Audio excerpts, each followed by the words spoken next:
Dito na ni-review ng aming team ang kuha ng CCTV. Makikita sa video na may gumalaw sa aming setup.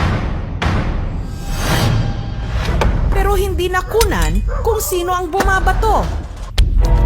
Ang hindi alam ng mga taga roon, may isa pa kaming ikinabit na kamera na may 360 degrees na view. Kayang kumuha ng buong anggulo ng bahay. At nakakapangilabot ang nakuna nito. Sino? O ano ito?